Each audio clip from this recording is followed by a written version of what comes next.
Hello, I am Tuni Chatterjee and you're learning English with me. Today we are going to read the poem Weaned by Subramania Bharati. We are going to know about the poet and line by line textual analysis and criticism. If you want to learn English language and literature, do subscribe my channel and press the bell icon for the latest video updates. And feel free to like and share my videos. Well, first know about the poet Subramania Bharati. Chinna Swami Subramania Bharati was born in the year 1882 and died in 1921. He was a Tamil writer, poet, journalist, social reformer and Indian independence activist. Mahakavi Bharati was a pioneer of the modern Tamil poetry and he is considered one of the greatest Tamil literary figures of all time. He was a polyglot and knew at least 14 languages.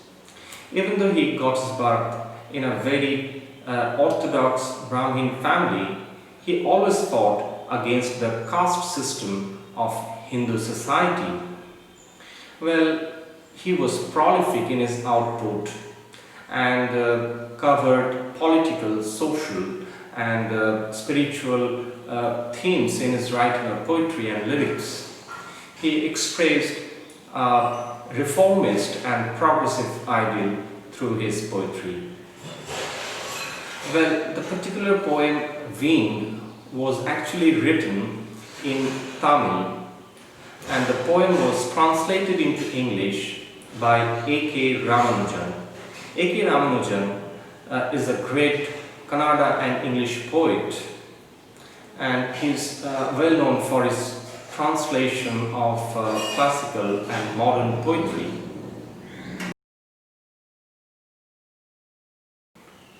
Weaned by Subramania Bharati. Wind, come softly, don't break the shutters of the windows, don't scatter the papers, don't throw down the books on the shelf.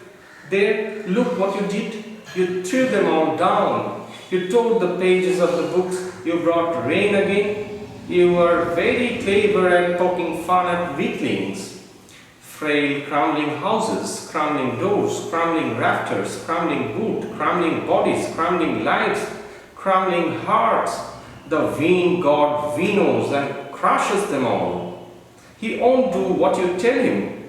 So, come, let's build strong homes. Let's join the doors firmly, practice to found the body, make the heart steadfast. Do this, and the wind will be friends with us. The wind blows out weak fires. He makes strong fires roar and flourish. His friendship is good. We praise him every day. Now let's get into the line by line analysis. Initially we get the poet Subramania Bharati makes a conversation with wind. And he asks wind to come softly, not to break the shutters of the windows, not to scatter the papers, not to throw down the books on the shelf.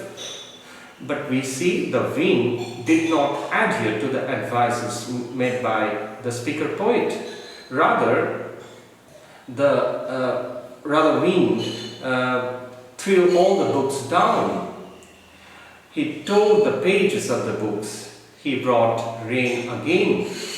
Now here, after this, the poet revealed the character of wind in this line. You are very clever at poking fun at weaklings. Poking fun at means making fun of or making a mockery of. Weaklings are human beings and animals that are physically weak and frail. So this is the nature, this is the character of wind, that he will be poking fun at weak human beings and weak things. And he is very clever at doing this. So we find the poet says that the wind is very clever. If we think wind is not very intelligent, that he doesn't adhere to our advices, then we are wrong. He is very clever. If we are weak, he will be, will be playing with us. He'll be making fun of us. He'll be breaking everything. What are weak? Well, he'll be making fun of weaklings, frail crumbling houses, crumbling doors, crumbling rafters, crumbling wood, crumbling bodies, crumbling lives, crumbling hearts. Crumbling means which are decaying or breaking or falling apart into small fragments. So whichever are weak or whoever are weak will be destroyed by wind. After this, the poet makes another line, writes another line, through which he again reveals the character of wind. He says, "The wind god winnows and crushes them all." Here the poet addresses the wind as God. In fact, we find wind as God in Hindu mythology also. The wind god winnows and crushes them all. We human beings winnow to separate grain from husk by blowing on it. In the very same manner, wind winnows to separate weaklings, weak things from the strong ones, and it crushes all the weaklings, all the weak things. So from it we come to know about the choice liking of wind. He always likes strong people, strong hearts, strong bodies, strong things.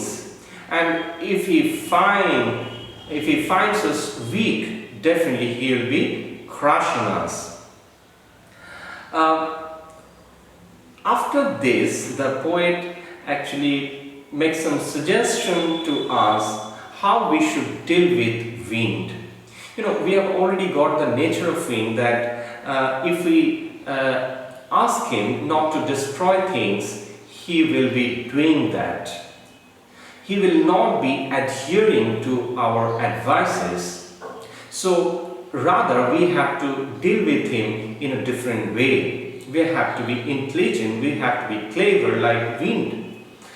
So see what the poet says. He says, "So come, let's build strong homes. Let's join the doors firmly, practice to firm the body, make the heart steadfast."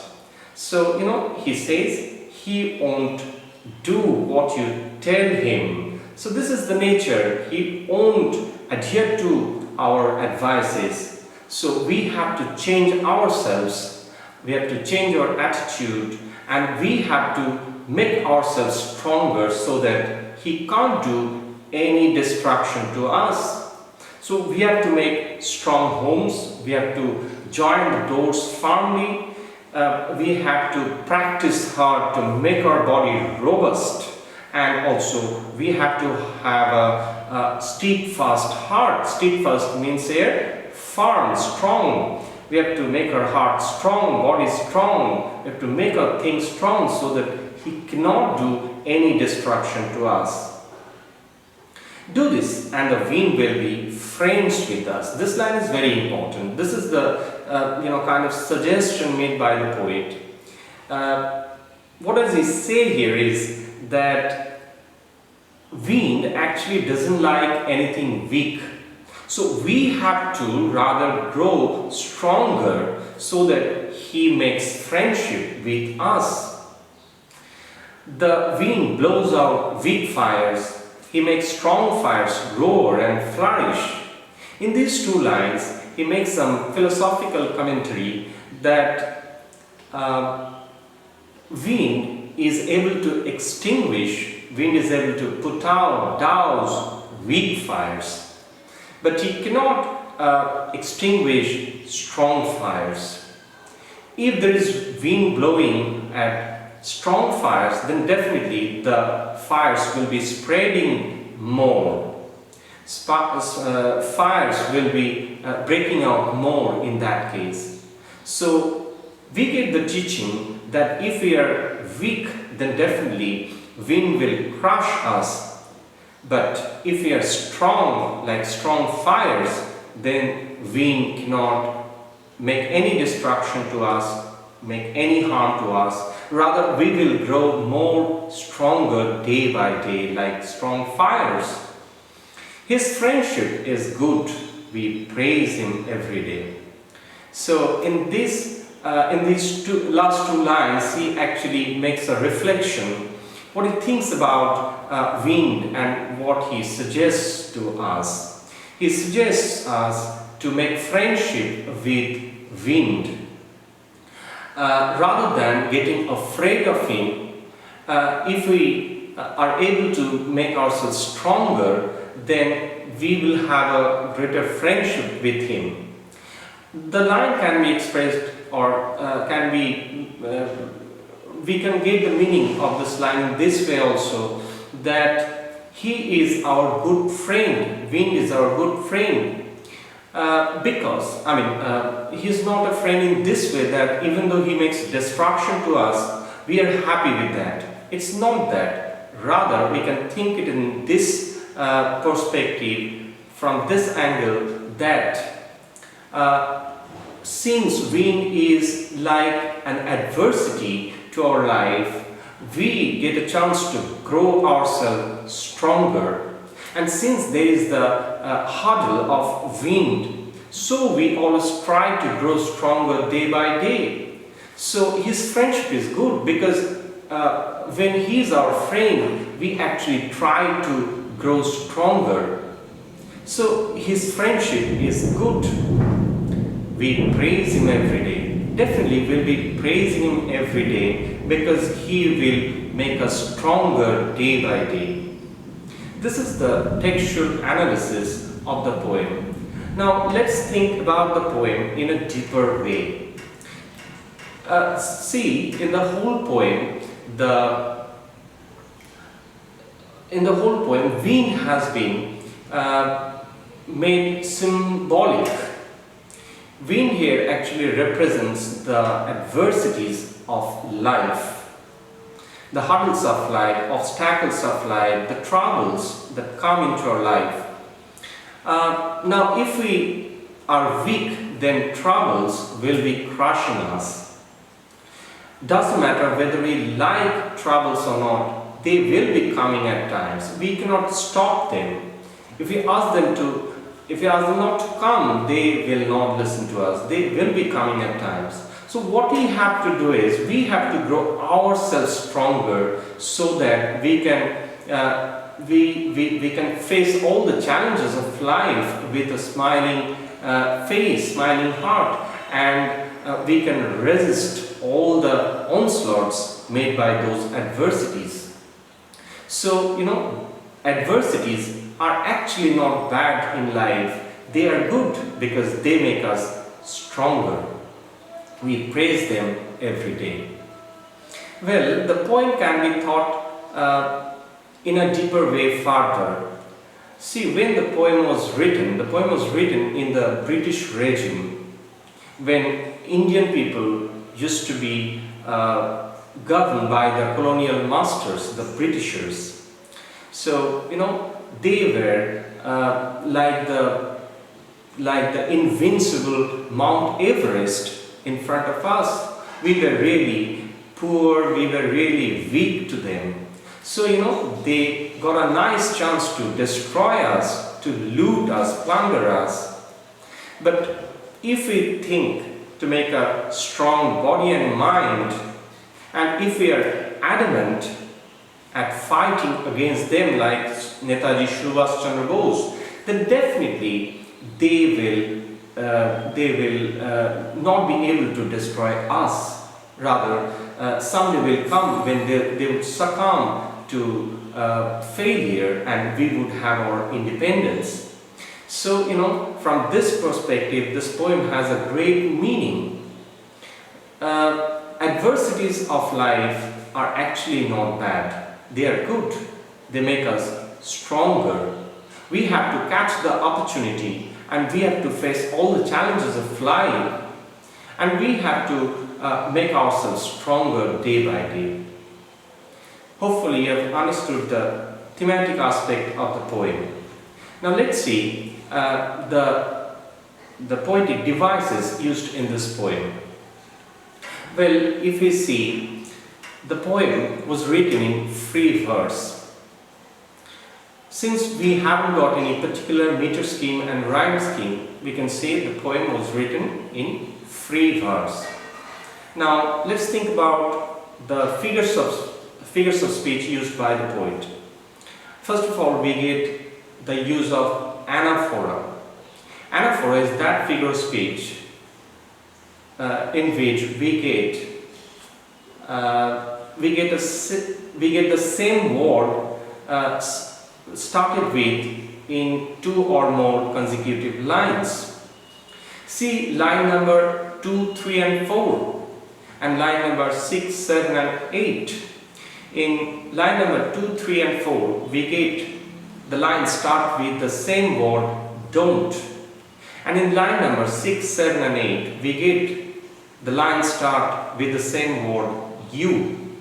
Since all those lines, consecutive lines, start with the same word don't and you, there we get the use of 2 anaphora. Again, the whole poem is symbolic. Wind here is a symbol of the adversities of life. So we can say symbolism has been used here. Again, wind has been personified. Personification is that figure of speech where we find some inanimate object acts or reacts like human beings, that ascribe the qualities of human beings. We find here the non-living object wind acts here like human beings. So wind has been here personified by the poet. Again, we get the use of repetition. The word crumbling has been repeated a number of times in the poem to lay stress on the thing that all the weaklings, all the weak things are actually crumbling and they are crushed by wind. Again, we get the use of metaphor in that line. The wind god winnows and crushes them all. We get some implicit comparison in metaphor. Here, in the very same manner as the human beings winnow to separate the grains from husk by blowing on it, equally we get the comparisons made with the process in which wind winnows to separate weaklings and weak things, to separate weaklings, weak things from strong human beings, strong things, and he crushes all the weaklings. So you have come to know about the figures of speech used here. Hopefully you have understood the poem. Do write in the comment section your comments. If you haven't understood any part of the poem, leave your comments there. I will solve those. Thank you very much. Let's meet in some other text on some other day. Thank you. Bye bye.